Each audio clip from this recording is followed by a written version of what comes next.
परीक्षितीने आश्रय घेतला भागवत महापुराणाचा, तर राजा परीक्षितीला तो मोक्ष मिळाला. ईश्वराच्या या संकल्पानं या 3 गुणामध्ये विषमता उत्पन्न होऊन संसार या रूपांतरात झालं त्याचं. आणि अशा प्रकारे भगवंताने ही सृष्टी उत्पत्ती केली या 10 तत्वाचा आश्रय घेऊन. मग आता इथं विचार करा, या ठिकाणी संतान प्राप्ती, स्त्री सुख, स्वर्ग भोगाची इच्छा झाल्याच्या नंतर विराट पुरुषाच्या शरीराला लिंगाची उत्पत्ती झाली. त्यामध्ये उपस्थ इंद्रिय, प्रजापती देवता या दोन्हीच्या आश्रयानं राहणाऱ्या कामसुखाचा आविर्भाव झाला. आणि तिथून कामसुखातून कामज उत्पत्ती झाली. ही सृष्टी कशी आहे? संपूर्ण कामज उत्पत्ती आहे. तशी या शरीरामध्ये पंचमहाभूत तर आहेत, पण याच्यामध्ये 5 ज्ञानेंद्रिय आणि 5 कर्मेंद्रिय आहेत. शब्द, स्पर्श, रूप, रस, गंध हे 5 ज्ञानेंद्रिय आहेत आणि त्यानंतर 5 कर्मेंद्रिय. अशी ही जीवाची उत्पत्ती केली भगवंतानं. आणि ही उत्पत्ती केल्याच्या नंतर राजा परीक्षितीने प्रश्न केला, मग उत्पत्ती ते केली, मग उत्पत्ती केल्याच्या नंतर त्या परमात्म्यानं हे तत्व स्वीकार करून ही सृष्टी कुणाच्या स्वाधीन केली, असा प्रश्न केल्याच्या नंतर तृतीय स्कंदाच्या ठिकाणी शुकदेव राजा परीक्षितीला या प्रश्नाचं उत्तर देतात. गोपाल कृष्ण भगवान भज गोविंद गोविंद गोपाला.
भगवंताचं वर्णन करत असताना शुकदेव तृतीय स्कंदाच्या ठिकाणी वर्णन करतात.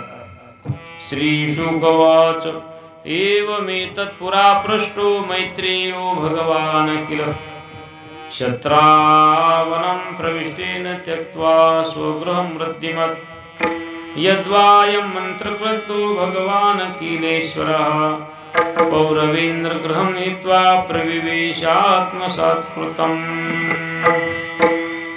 शुकदेव सांगतात, राजन, हा जो तू प्रश्न विचारलास, हाच प्रश्न पूर्वी सुख समृद्धीयुक्त असं घर सोडून अरण्यामध्ये तपश्चर्या करण्यासाठी, साधना करण्यासाठी गेलेल्या विदुरांनी पूर्वी भगवान मैत्री ऋषीला विचारला.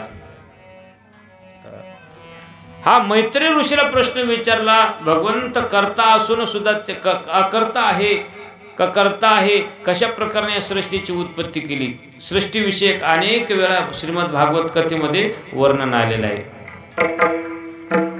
ज्यावेळेस पांडवाचे सल्लागार भगवान श्रीकृष्ण परमात्मा हस्तिनापूर नगरीमध्ये गेलेले, त्यावेळेस दुर्योधनाच्या महालात न जाता भगवान परमात्मा विदुर काकांच्या घरी गेले. आता विदुर काकाच्या घरी गेल्याचे हा प्रश्न सांगितला. त्यावेळेस शुकदेव राजा परीक्षितीने प्रश्न केला, अगोदर मला भगवान श्रीकृष्ण विदुर काकाच्या घरी कधी गेले हा प्रश्न सांगा, आणि त्यानंतर विदुराची आणि मैत्री ऋषींची भेट कशी झाली हा विषय सांगा. हे सांगत असताना शुकदेव सांगतात, राजा, आंधळा राजा धृतराष्ट्रानं आपल्या पुतण्यांचा पालन अन्यायानं केलं. पांडवाचं अन्यायानं केल्यामुळं पांडवाचं राज्य पांडवाला देत नव्हते. 12 वर्ष वनवास भोगला तरी राज्य द्यायला तयार नव्हते. आणि त्याचा नियम ठरलेला होता, पांडव द्यूतात हारले, द्यूत क्रीडेत हारल्याच्या नंतर त्याचा नियम होता 12 वर्ष वनवास आणि 1 वर्ष अज्ञातवास. मग 13 वर्षाचा काळ संपला. पांडवांनी परिपूर्णता ते विजय त्याच्यावर प्राप्त केला, तरी दुर्योधनाला हे राज्य त्याला परत देण्याची इच्छा नव्हती. आता इच्छा नव्हती म्हणून शेवटी मध्यस्थी करण्यासाठी भगवान श्रीकृष्ण शिष्टाई म्हणून हस्तिनापूरला आले. हस्तिनापूरला आल्याच्या नंतर भगवंतानं एकच कामासाठी आलेले होते की धर्मराजाला विचारलं भगवंतानं, तुम्हाला राज्य पाहिजे, मग मागून राज्य पाहिजे का युद्ध करायचे? धर्मराज म्हणले, देवा दिलं तर ठीक आहे, त्यांनी राज्य घेऊ, नाही दिलं तर आपण कोणी डोंगरावर राहू, पण युद्ध नको मला. धर्मराजाची इच्छा होती युद्ध नको. भगवान म्हणजे धर्मराजा युद्ध नको म्हणतात. धर्मराजाच्या बाजूने या 6 जण येतं, धर्म, भीम, अर्जुन, नकुल, सहदेव आणि द्रौपदी. हे 5 आणि द्रौपदी एक 6 येतं. यापैकी म्हणले युद्ध करायची किती जणांची इच्छा आहे आणि युद्ध न करायची किती जणांची इच्छा आहे. त्यापैकी द्रौपदीला विचारलं. द्रौपदीला विचारल्याच्या नंतर द्रौपदी युद्ध, धर्मराज म्हणतात युद्ध नको, युद्ध नको असं म्हणल्याच्या नंतर द्रौपदी म्हणली, दादा तुम्हाला कसं वाटतंय, माझे असे मोकळे केस राहावा अशी तुमची इच्छा आहे का? मग तुझी इच्छा काय? द्रौपदी म्हणली, माझी इच्छा युद्ध व्हावं. धर्मराज म्हणतात युद्ध नको, द्रौपदी म्हणते युद्ध व्हावं. त्यावेळेस भीमाला विचारलं.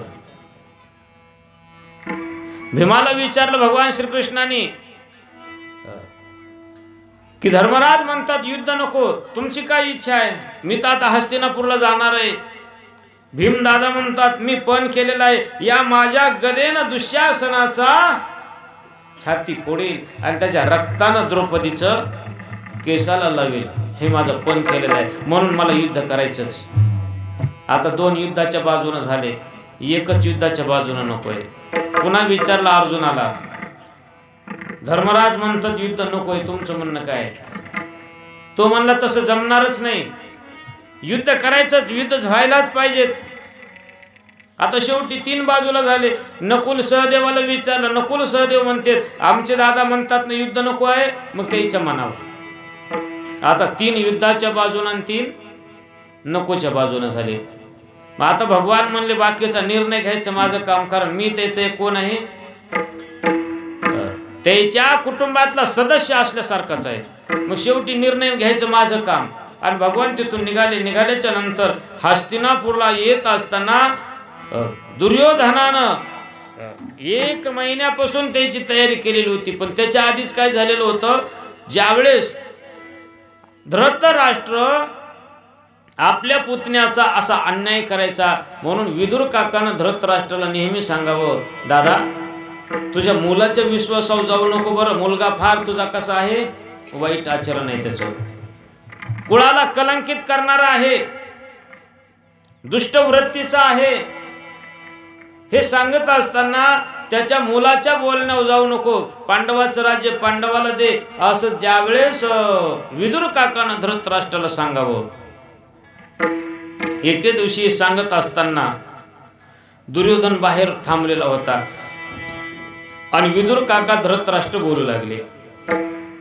बोलत असताना त्यावेळेस दुर्योधन बाहेर ऐकू लागला, माझ्या विरोधात षडयंत्र चाललंय, माझ्याच घरात माझ्या विरोधात षडयंत्र चाललंय. हे दुर्योधनाच्या लक्षात आलं आणि दुर्योधनानं विचारलं कोण आहे आज, सेवकाला विचारलं. ते मला विदुर काका आहेत. विदुर काका आहेत म्हणल्या बरोबर दुर्योधन आत गेला आणि आत गेल्याबरोबर विदुर काकाला दुर्योधन म्हणला, काका आमचंच अन्न खाऊन आमच्या काड्या करता का? अन्न कोणाचं खायले? आमचं. आणि काड्या कोणाच्या करायले? आमच्याच. पटलं तर आमच्या राज्यात राहा आणि तुम्हाला जर आमचं पटत नसेल तर आज घर सोडून जा. विदुर काका म्हणले काय चांगलं झालं, माझ्यावर देवानं किती उपकार केला. मला तर या दुष्टाचं अन्न खाऊन माझी सुद्धा बुद्धी भ्रष्ट व्हायली, म्हणून मलाही हे नको आहे. त्यासाठी विदुर काका तिथून निघाले. तात्काळ जा म्हणल्या बरोबर आणि जाता जाता त्यांनी धनुष्यबाण दुर्योधनाच्या स्वाधीन केलं. सांभाळ म्हणले, पण तुला वाटल म्हणले दुर्योधना मी पांडवाकडे जाईल आता, पण मला पांडवाकडेही जायचं नाही आणि तुझ्याकडेही राहायचं नाही. ते विदुर काका ज्यावेळेस दुःख असं पडलं त्यावेळेस तिथे समृद्ध अशा महालाचा त्याग केला, राज्याचा त्याग केला आणि गंगेच्या काठावर येऊन त्यांनी झोपडी बांधली. आणि त्या गंगेच्या काठावर झोपडी बांधून दोघं पती पत्नी रात्रंदिवस त्या अरण्यातले फळं खायचे आणि रात्रंदिवस भगवंताचीच चिंतन करायचं. चिंतन करत असताना विदुर काकांनी त्यांची पत्नी रात्रंदिवस तिथं भजन चालय दोघांचं. गोविंद मेरो है गोपाल मेरो है,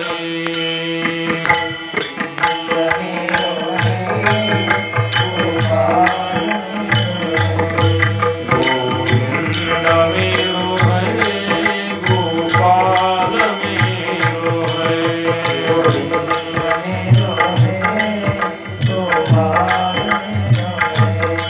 श्री बाके बिहारी नंदलाल मेरो है,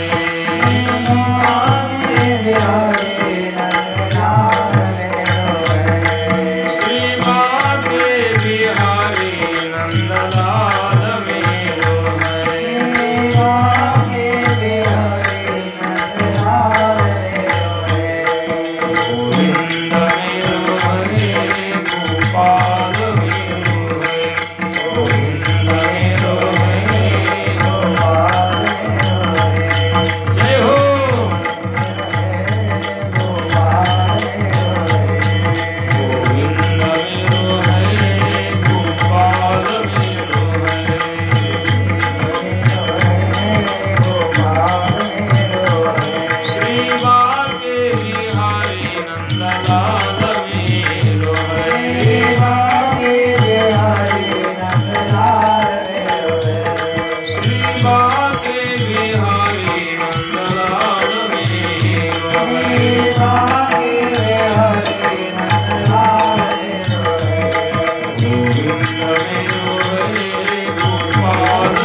भगवान.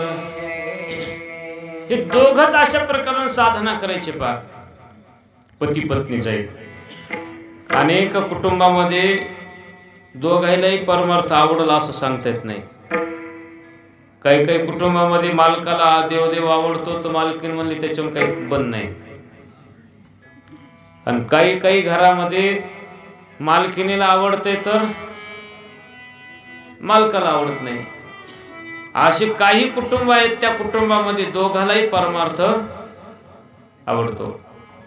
त्याच्यामध्ये विदुर काका हे दोघही अशा प्रकारानं विदुर काका हे दोघही साधना करायचे. साधना करता करता रात्रंदिवस भगवंताच्या नामाचं चिंतन करायचे. गोविंद मेरो है गोपाल मेरो है, श्री बाके बिहारी नंदलाल मेरो है.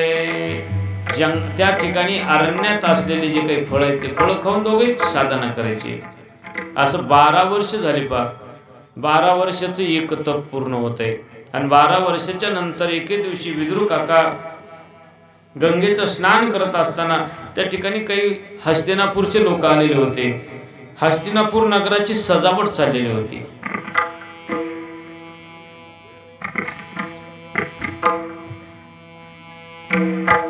माईक देऊ का तिकडं? गोपाल कृष्ण भगवान की जय. हस्तिनापूर नगरीची सजावट चाललेली होती. हे कशामुळे चालले विदुर काकांनी विचारलं.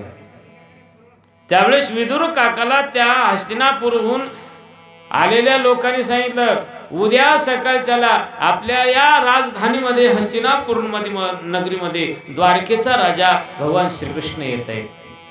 कृष्ण येत आहे म्हणल्या बरोबर विदुर काकाला ते एवढा आनंद झाला.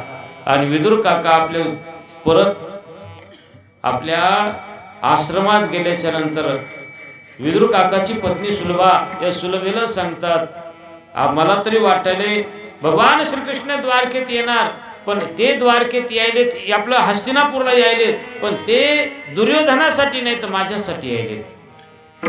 तेवढ्या वेळात विदुर काकाची पत्नी म्हणली, मला रात्री स्वप्न पडलं. काय स्वप्न पडलं? आता आपल्याला स्वप्न कसे पडतात, त्याला स्वप्न कसं पडलं?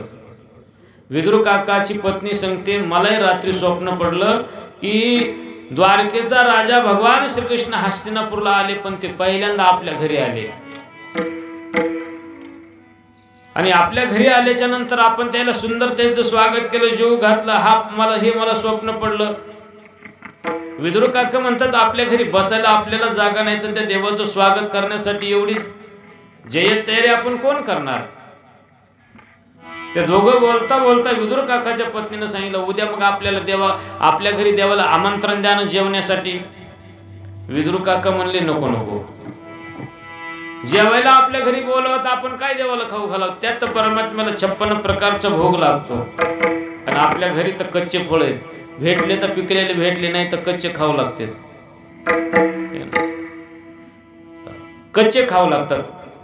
मग आता हे कच्चे फळ जर देवाला खाऊ घातले तर त्या परमात्म्याचं पोट दुखल. विचार करा, ही यालाच वैष्णव म्हणतात. म्हणून जगद्गुरु तुकोबराय म्हणतात, या वैष्णवाकडं नित्य अशा प्रकारानं भगवंताचं चिंतन असते. वैष्णवा घरी सर्व काळ सदा झन झनती टाळ, सदा झन झनती टाळ.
वैष्णवा घरी सर्व काळ सदा झणझणती टाळ. कन्या भाकरीचे खाणे मुखी राम नाम गाणे. अहो खायला तिथं काय कन्या भाकरीचे खाणे, पण भगवंताचं नामचिंतन आहे. विदुर काकाची ती अवस्था आहे. विदुर काकाच्या पत्नीनं सांगितलं, द्या आमंत्रण उद्या आपल्याकडे देवाला जेवायला. विदुर काका म्हणले, नको नको, आपलं आमंत्रणाचा अव्हेर करणार नाहीत, पण इथं येऊन त्याच्या पोट भरणार नाही. त्याच्यापेक्षा नाही दिलेलं आमंत्रण चांगलं. देवाला तर 1000 डोळे आहेत. असं विदुर काका दोघं बोलता बोलता ती रात्र संपली. दुसऱ्या दिवशीचा दिवस निघाला. दोघं स्नान करून आले आणि तेवढ्या वेळात भगवंत येणार देवाच्या दर्शनासाठी हे निघाले. वाटणं चलता चलता विदुर काकाच्या पत्नीने विचारलं, का हो देव तुम्हाला ओळखतात का? भगवान श्रीकृष्ण तुम्हाला ओळखतात का? विदुर काका म्हणले, ज्यावेळेस कन्हैयाची माझी भेट होती का त्यावेळेस ते मला काका म्हणतात. असं बोलत दोघ जण गेले तिकडून. आता भगवंताच्या स्वागताची तयारी चाललेली होती. रस्त्यामध्ये ब्राह्मण मंडळी वेद घोषामध्ये देवाचं स्वागत करायला थांबलेली होती. तोफांच्या सलामी देवाला द्यायच्या होत्या. तेवढ्यात भगवंताचा रथ आला. आल्या बराबर त्या ठिकाणी भगवंताच्या नामाचा गजर झाला. गोपाल कृष्ण भगवान राजाधिराज द्वारकाधीश भगवान भगवंताच्या नामाचा झाल्या बराबर तोफांचा आवाज झाला आणि सगळ्याला कळालं की द्वारकेचा राजा आलेला आहे. आणि मग तिथं भगवंताचं वेद घोषामध्ये स्वागत झालं आणि तिथून भगवान पुढे निघाले. पुढे निघत असताना रस्त्यामध्ये विदुर काका आणि त्यांची पत्नी उभी होती. चलता चलता भगवंताचा रथ एकदम थांबला आणि थांबल्या बरोबर हे दोघं रस्त्यात होते ना. रथ थांबून तेवढ्या घाई गडबडीमध्ये भगवंतानं सांगितलं, हात वर केला, काका यायलो बरं तुमच्या घरी. आता विचार करा, काका म्हणल्या बरोबर मग विदुर काका म्हणतात, पाय आपल्या पत्नीला म्हणतात, तुला म्हणलं होतं ना मी, मला ज्यावेळेस कन्हैया भेटतात त्यावेळेस मला काय म्हणतात, काका म्हणतात. मग म्हणले का नाही? एवढा आनंद झाला. अहो काका म्हणल्या बरोबर एवढा आनंद झाला. कंठी प्रेमदाटे नयने नीरलोटे हृदयी प्रगटे रामरूप, ही अवस्था झाली. आणि भगवंत राजसभेमध्ये गेलेले. आता विदुर काका त्यांच्या घरी गेले. घरी गेल्याच्या नंतर आता विचार करा, त्यावेळेस राजसभेत गेल्याच्या नंतर दुर्योधनानं भगवंताचं स्वागत केलेलं होतं. पण स्वागत केल्याच्या नंतर दुर्योधनानं विचारलं, तुम्ही आमच्याकडे आलात पण निमित्त कोणत्या निमित्तानं आलात हे कारण सांगा. भगवंतानं सांगितलं, मी पांडवाचा शिष्टाई करण्यासाठी आलो. पांडवाचं म्हणणं आहे आम्हाला 5 गावं द्या. 5 गावं दिली तरी पांडव समाधानी आहेत. ते युद्ध नकोय पांडवाला. दुर्योधन म्हणला, युद्ध नकोय तर आम्हाला तरी कुठे युद्ध करायचं आहे.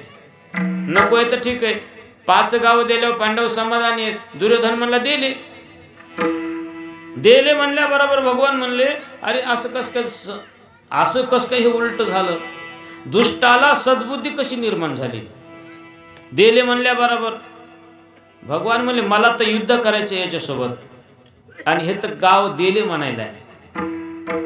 पण विचार करा, युद्ध दिल्याच्या नंतर भांडण होईल का? भांडण कधी होईल? नाही, दिल्याच्या नंतर होईल. पण हे म्हणायला दिले म्हणल्याच्या नंतर भगवंताचा विचार केला, मला युद्ध करायचं आणि हे दिले म्हणाले. पण चतुरातू शिरोमणी बुद्धिमताम वरिष्ठम, बुद्धीमध्ये वरिष्ठ असणारे, चतुरातू शिरोमणी असणारे परमात्मा भगवंतानं विचार केला. आणि भगवान 5 मिनिटं थांबले, पटकन म्हणले, मग द्या ना. दिले म्हणायला द्या म्हणल्याच्या नंतर दुर्योधन म्हणला, मागा ना. मग भगवान म्हणले, पांडवाच्या मनाव 4 गाव द्या आणि तुमच्या मनाव 1 गाव द्या. म्हणजे मागा म्हणल्या बराबर भगवान श्रीकृष्णाने त्यावेळेस 4 गावं मागितले. असे 4 गाव मागितले की त्या 4 गावामध्ये पांडवाच्या विरोधात षडयंत्र रचण्यामध्ये दुर्योधनाला कधीच यश मिळालं नाही. आणि ते सर्व श्रेष्ठ गाव होते हस्तिनापूर नगरीमध्ये. इंद्रप्रस्थो, व्रकप्रस्थो, जयंतो, वारुणावतः, हे 4 गावं मागितले. इंद्रप्रस्थ, व्रकप्रस्थ, जयंत, वारुणावत, एतानी चतुर्थ ग्रामानी, हे 4 गाव पांडवाच्या मनाव द्या आणि 1 गाव तुमच्या मनाव द्या. असं म्हणल्या बरोबर या 4 गावाचं नाव ऐकल्या बरोबर दुर्योधनाला असा राग आला. दुर्योधन म्हणला, ये ना सगळंच हे 4 गाव काढून घेतल्यावर माझ्या राज्यात राहिले काय? आणि तात्काळ दुर्योधन म्हणला, असा राग आला, सुईच्या टोक्यावर बसल इतकी माती मी पांडवाला देत नाही. भीक मागून राज्य मिळत नसते. भगवान म्हणले, देत नाही तर मग युद्धाला तयार व्हा. दुर्योधन म्हणलं, चला या उद्या युद्धाला आम्ही तयार आहेत. आणि भगवान तिथून राग निघाले. निघाल्याच्या नंतर धृतराष्ट्र भगवंताच्या पाठीमागे चाललेला होता. बघ कन्हैया, अहो स्वयंपाक तयार झालेला, जेवून जा. थांबा. भगवान म्हणले, तुझा स्वयंपाक तूच खा. तुझा स्वयंपाक खाऊन माझी बुद्धी भ्रष्ट करू का? तेवढ्या वेळात भगवान बाहेर आल्याच्या नंतर द्रोणाचार्य हे समोर आले. भगवान श्रीकृष्णाला नमस्कार केला आणि म्हणले, भगवान जाऊ द्या, दुर्योधनाकडे नाही जेवायचं तर काय हरकत नाही, पण माझ्या घरी चला. मी ब्राह्मण आहे, माझ्या घरी चला. भगवान म्हणले, ब्राह्मण आहे हे खरं आहे, पण तुम्ही अन्न कोणाचं खाता? म्हणजे दुर्योधनाचं. म्हणजे जर तुम्ही ब्राह्मण आहेत आणि तुमची जर बुद्धी चांगली असती तर आजपर्यंत तुम्ही दुर्योधनाला चांगले सल्ले दिले असते. अन्न दुष्टाचं खाता तुमची बुद्धी भ्रष्ट झाली, मला तुमच्याकडेही नको. त्यावेळेस द्रोणाचार्यांनी नमस्कार केला आणि द्रोणाचार्य म्हणले भगवान मला माहीत आहे तुम्ही आता कुठं जाणार. भगवान म्हणले माझं एक घर आहे तुमच्या इथं नगरीमध्ये, माझ्या घरी जाणार. हो म्हणले मला समजलं, पण आज वेदशास्त्र संपन्न ब्राह्मण तुमच्या एका भक्तासमोर आज हरलेला आहे. आणि मग त्यावेळेस उद्धवाला भगवंतानं सांगितलं चला उद्धवा. उद्धव म्हणले भगवान इथं फार सुंदर सुगंध दरवळायला, जेऊ द्या ना इथं, एवढ्या महालात राहायचं इथंच राहू ना. भगवान म्हणले अरे उद्धवा चला लावा रथ पटकन. आणि रथ उद्धवानं सज्ज केला. आणि त्यावेळेस भगवान उद्धवाला म्हणतात उद्धवजी चल विदुरा घर जावे, उद्धवजी चल विदुरा घर जावे.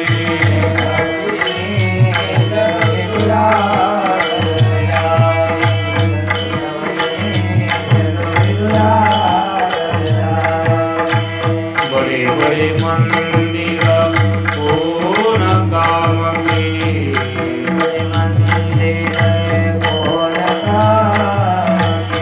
भावादर नहीं पावे उद्धवजी.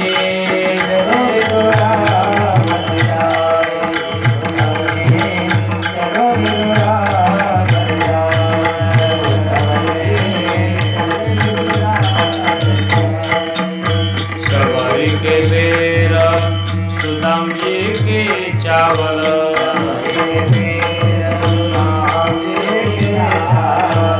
शबरी के बेर सुदाम जी के चावल.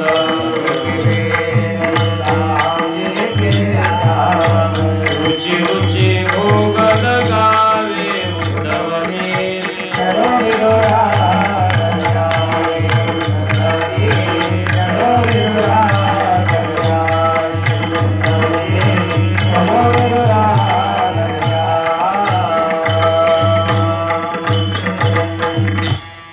भगवान श्रीकृष्ण सांगितलं उद्धव म्हणू लागला या ठिकाणी केवढाले महाल आहेत भगवान, तर थांबू नये इथंच.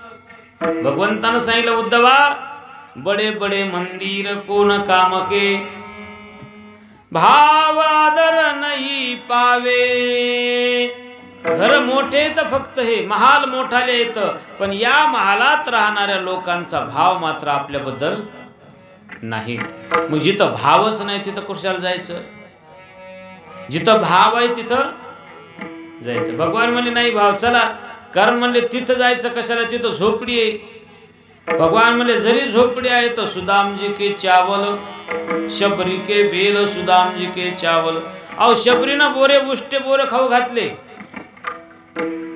भाव भगत का भगवान कसा आहे, भाव का भूका है भगवान. भगवान कसा आहे, भाव का भूका है भगवान. भाव लागतो देवाला. जशा प्रकारे शबरीचा भाव होता, शबरीनं नाही का नित्य बोरं जमा करून ठेवावं, द्रोण भरून ठेवायचे, रोज सडा सारवण करायची, रांगोळ काढायची, वाट पाहत बसायचं बोरं आणून ठेवून. कोणाची वाट पाहायची, राम यायलेत, राम येणार आहेत, राम येणार आहे. सकाळपासून वाट पाहत बसायची दिवस मावळत, तर अंधार पडला की म्हणायचं आता अंधाराचं कशाला येतील, उद्या सकाळी येतील. म्हणून मग सकाळी पुन्हा तिनं उठायचं आणि पुन्हा तेच कर्म करायचं. आणि मग हे करत असताना रोज वाट पाहत बसायचं. जब मेरे राम जी का आवना होगा, शबरी की कुटियों का पावन होगा. जब मेरे राम जी का आवना होगा, शबरी की कुटियों का पावन होगा. आएंगे जब रघुराई मैं आसन पे बिठाऊंगे,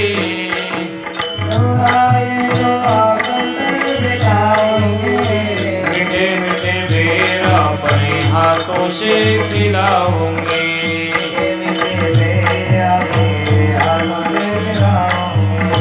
साथ साथ लक्ष्मण जी का दर्शन होगा, शबरी के कुटियों का पावन होगा. जब मेरे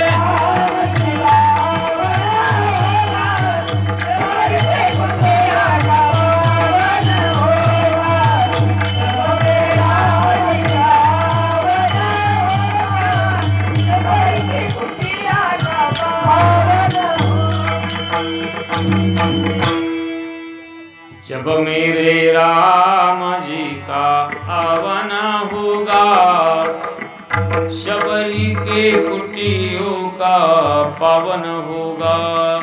शबरी रोज म्हणायची, आएगे जब रघुराई मैं आसन पे बिठाऊंगी, मीठे मीठे बेर अपने हाथों से खिलाऊंगी।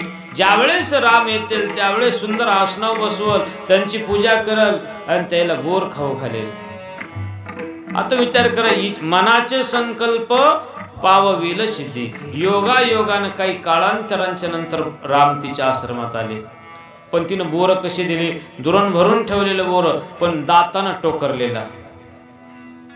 एक दुरण लक्ष्मणाला दिला, लक्ष्मण म्हणला हे काय उंदरानं खाल्लेले आहेत का? शबरी म्हणली उंदर नाहीत माझ्या आश्रमात। मग ही बोर टोकरलेली म्हणली। मग तिनं सांगितलं, माझ्या रामाला बोर खाल्ल्याच्या नंतर आंबट लागू नये आणि त्याचा त्रास होऊ नये म्हणून मी आधी बोर टोकरून पाहिले। ते मला उष्टी बोर खाऊ का? मी उष्टे बोर खाऊ का म्हणले? दुरंधर नंदेला असं फेकून। त्याच द्रोणाचा द्रोणागिरी बनला आणि शेवटी त्याच्यावरल्याच औषध्या शक्ती लागल्याच्या नंतर कामाला आल्या। ज्यावेळेस लक्ष्मणाला शक्ती लागली ना, ते द्रोण फेकून दिला का, त्या द्रोणाच्याच द्रोणागिरी बनला आणि त्याच्यावर त्याच्या औषधी बनल्या। आणि मग तो द्रोणागिरी पर्वत हनुमंताला आणावं लागला आणि त्याच्यावरल्या औषधीनच लक्ष्मण उठून बसले। असो अशा प्रकारानं देवाला फक्त भाव लागतो, देवा कारणे भाव तस्मात द्यावे नलगे फारसे वित्त, झाले एकचित्त तरी बहुत एवढ्यासाठी नका करू वाताहतगा। ही अवस्था भगवंताचे भाव का भूका आहे भगवान, त्याच्यासाठीच म्हणतात देवाला भाव लागतो।